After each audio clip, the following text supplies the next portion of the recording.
The Last of Us Part 2 is the biggest game at the moment. It has received universal acclaim and it sold 4 million copies on its first 3 days. And I just recently finished this game on my Twitch streams. It took me around 3 days or so. And today I wanted to make this video sharing my experiences, my personal experiences, my honest opinions, and a totally unbiased look at the game for you guys. So, first of all, I'll be talking about the gameplay, the graphics, and the story of the game. And only the story section is going to have a lot of spoilers. I'll put the timestamps in the description for you guys, so feel free to skip the story section entirely if you're still wondering if you should play this game or not. But first of all, let's talk about the gameplay, shall we? When you first start the game, you see a staggering amount of options in terms of like customizing your subtitles. You can change the backgrounds, you can change the sizes, you can even add colors to the characters and stuff as well. So I was pretty impressed with the amount of options that you get actually, and you get a lot of accessibility options too. And when you first start out the game itself, like in the first 10 minutes, you realize that you can even play guitar in this game. I mean, how cool is that? And also, the devs didn't shy away from telling the world which brands of guitar is the best, since they didn't even care to put the brand names on the other guitars. And did I tell you, you also get to participate in a snow fight early on in the game. But the movement is still like really weird looking, although it's a lot smoother than the first game. And you also get a lot of jump scares in this game, which is cool since it's a zombie game after all.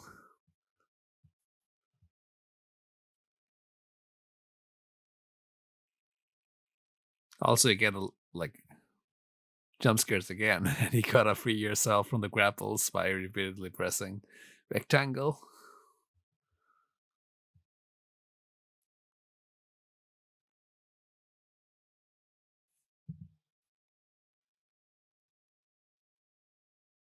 This is the first fist fight that you actually get in the game, and although it's a bit better than the first game, the melee combat is nothing special. A vast majority of the game is just like traveling around places. You gotta go from point A to point B, like on horseback, and oftentimes on foot as well, which is not a huge improvement for the first game. Although you get a lot more exploration in this game, which I'm gonna be talking about later on.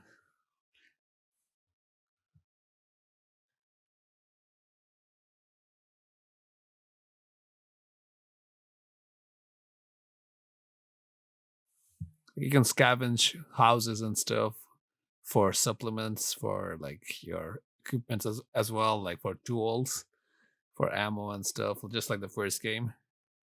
And although you get a lot more items to craft in this game, a lot of them are actually useless.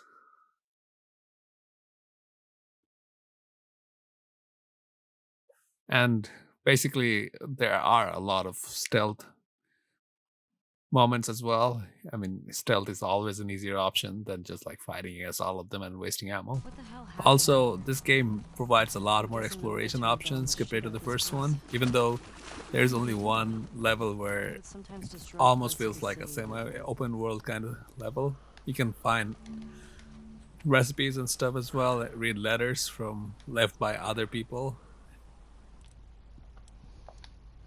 And even though most of this exploration is like totally optional, you might miss out on a lot of stuff if you actually care to ignore all of them. Like you can even find weapons sometimes that you'd otherwise miss if you just chose to ignore them. Oh, that was worth it. That was totally worth A huge chunk of the game is just like moving platforms so that Ellie or someone else can just get across to the other side or something, which is a shame because the rest of the game was actually pretty fun. Also, there's an apparently new mechanic in this game, which is not an entirely new thing in all of gaming for sure. I mean, Naughty Dog just wanted to show that like even they could copy from Tomb Raider instead, since Tomb Raider copied a lot from Uncharted. So it was their turn to copy from Tomb Raider this time. And even though Lara Croft is like a professional in rope swinging, Ellie just flat out sucks at swinging. It takes her forever to get momentum. And this moments are just like really triggering me. Also, there are other kinds of ropes as well. You gotta solve a lot of puzzles with ropes. Apparently, Neil Druckmann loves ropes for some reason. He literally loves ropes. There are like dozens of puzzles involving ropes and stuff, which are actually pretty boring. I was pretty impressed with the workbenches though.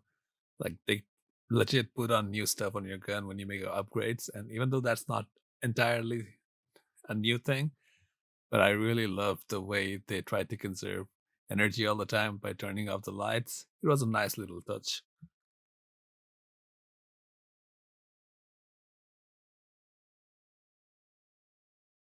Moving on, let's talk about the graphics.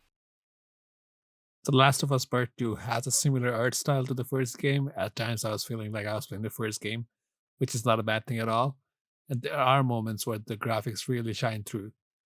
And there are some gorgeous landscapes, some gorgeous sceneries as well. And it's a shame that the rest of the game doesn't really keep up with the best parts of it. Like there are some moments like in which you're like gonna be amazed at the graphics. But then again, you have to go through a lot of underground tunnels and stuff anyway. But the lighting and ambient occlusion and everything else are pretty damn good. So the bottom line is were games that were released way back which look better than this game. I'm not even kidding. But now let's talk about the story. And beware, there are going to be a lot of spoilers, but I'd rather you guys stay because this is going to be the best part of the video. I promise you guys.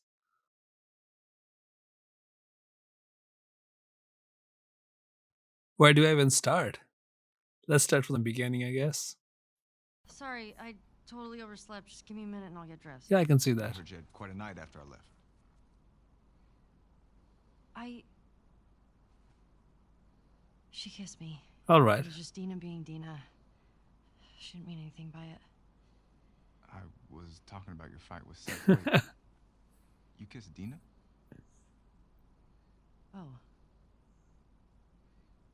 I thought this. We're broken up 1 week. The field is pretty good too. Heads up, you're the All talk of the town this morning. What? Let me see if I got this right. You kissed Dina, She kissed me. which triggered Seth to call you a not, More of a push. and then you got mad at Joel. That part confused me. It was a strange night, man. Sounds exciting. Maria wants a word with you. Where is she? Diner, Is this about Seth? no clue. Just tell her you never saw me. Nope. Where's your fucking loyalty? Excuse me? Hey, so. We're okay, right? You and me? Yeah, of course. Dina and I are done. I know. It's just. I don't want you to think. Ellie, we're cool. So, Mr. Neil Druckmann apparently said that this game was going to normalize stuff that is normal. But from what you've seen, Ellie mentioning that Dina kissed her and also the other stuff like Jesse getting mad at it and stuff like that, it's done so many times in the first few minutes of the game that it's actually Neil Druckmann himself who thinks that it's not normal at all. I mean, I don't have anything against that at all, but the fact that he had to mention this thing so many times actually shows that he is in denial himself. I mean, what the hell? I mean, first of all, that's not even like a legit way to start a game, but I'm not against that either. But just imagine for a while that why would he have to mention that for so many times in the game? Also, the fact that Joel dies to Get up. Abby but getting Joel, beaten up fucking get with a up. golf club was really weird to watch. Please stop. This was supposed to be the most heart wrenching moment Please in the don't game, do. but I couldn't feel any emotion at Joel, all. please Joel get was up. one of my favorite characters from the first game. In fact, I actually had more fun playing as Ellie in the first game instead. So if you're thinking that I'm opposed to this game just because I have to play as women all the time, you're totally wrong. But the way they treated Joel's death was a joke, to be honest. There was no way that anybody could actually feel even some emotional connection with this cinematic. And I was just mad at Naughty Dog instead, and Neil Druckmann especially, for disrespecting a character so beloved in this way. This is one of the best examples, like how being trying to be progressive actually ruined the game. First of all, in the first few hours, I mean, from this moment on, I could really see that wasn't gonna. This one. Which brings me to my next point. So Joel was dead, right? But they showed What are you doing Joel here? in the trailer before the launch, and Joel You was think I'd let supposed you to do be in the this on game your own? afterwards, but Jesse. it was actually Jesse. I guess they forgot to put on the warning sign that the final product might not reflect the trailer, but it's a serious breach of trust. And also, did I mention how badly the dialogues are written and how bad the narrative is? Like this dialogue right here reminded me of the legendary dialogue from The Room. I think I'm pregnant. What? And I'm dying. You're not dying, Mom. I got the results of the test back. I definitely have breast cancer. Another disclaimer for you guys. I'm not against women. I respect women a lot. I respect pregnant women as well a lot. I'm not against women or pregnancy at all. The fact that the story had to uncover such a big truth in that manner out of nowhere just shows how poor the storytelling was and how badly the dialogues were written.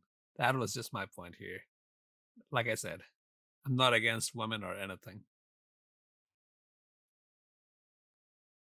Also, the fact that you get to play as Abby afterwards, like you get to play all those days in Seattle, like Ellie, but instead as Abby was a good decision in my opinion. But the fact that Abby's missions were way more interesting, way better, and her weapons were way better too, and she was stronger as well, and everything else. Like she was better than Ellie in every single way. Her character development was way better than Ellie's. Ellie's character never changes for the first 90% of the game.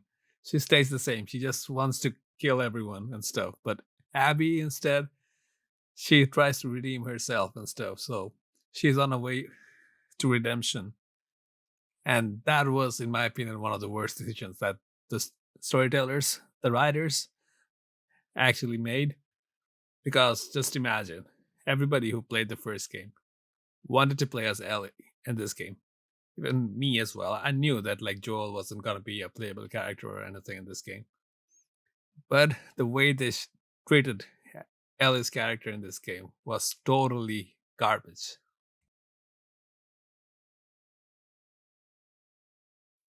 Also, this chapter was one of my most favorite ones, and it's a shame that the rest of the game wasn't even half as intense as this chapter.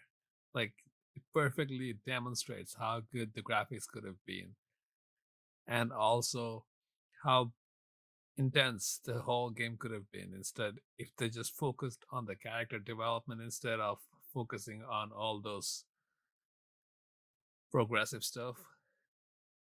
That's just my opinion though. You don't have to agree with me, but I'm sure they could have done way better.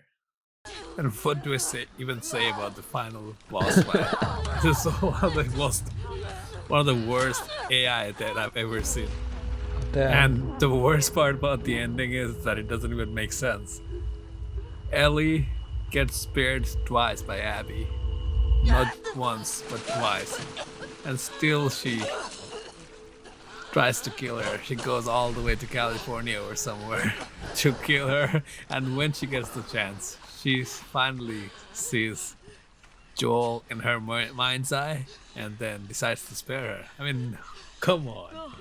How's that even possible? I mean, instead, people would get even more mad if they saw someone like their loved one getting killed by someone, and if they had the chance to kill them, I mean, why would they even stop there?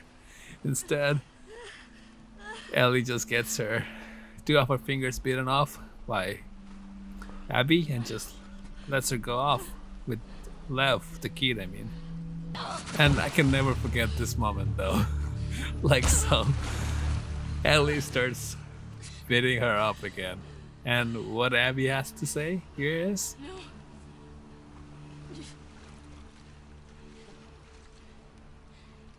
I'm not gonna fight you. and then Ellie just sits at the riverside thinking about what she had done all her life. Come on. And how bad is this story? What were they thinking? Honestly. So, they made a total disaster out of Ellie's character. She lost everything. And Abby, a girl about whom the players had no idea in the first game or ever before this game had started, ends up getting everything and ends up getting a way better character development, a way better story, and whatnot. This game is a prime example of how trying to be more progressive can actually ruin things that could have otherwise been good. So, in total, this game is an insult to all the fans who've been waiting for it for like the last 6 or 7 years. And if the first game was like The Matrix, this one's pretty much like John Wick. I'm not even kidding. It's worse than John Wick, to be honest, in terms of storytelling. And there's nothing wrong with a movie like John Wick. It's not supposed to be focused on storytelling in the first place. But a game that was supposed to succeed, a game like The Last of Us, a story so bad, it's not even acceptable, to be honest. And I'd encourage you guys to just return your copies instead of breaking the discs. That way, Sony would realize how many people were actually mad at the game and they would focus on solving this issue. So, my final verdict for this game is that I'd never actually ask my worst enemy to buy this game at full price. And if you're someone like me, please return the game instead of breaking them. Also, I'm a fairly new YouTuber, so if you liked the video, please hit the like button. Also, subscribe, please. And if you didn't like the video, feel free to hit the dislike button twice. And also, I stream on Twitch. Like, feel free to follow me on Twitch. So, whenever I'm live, you get the notifications and just like hop in and chat with me. Thanks a lot, guys, and hope you have a fantastic day and a fantastic week as well.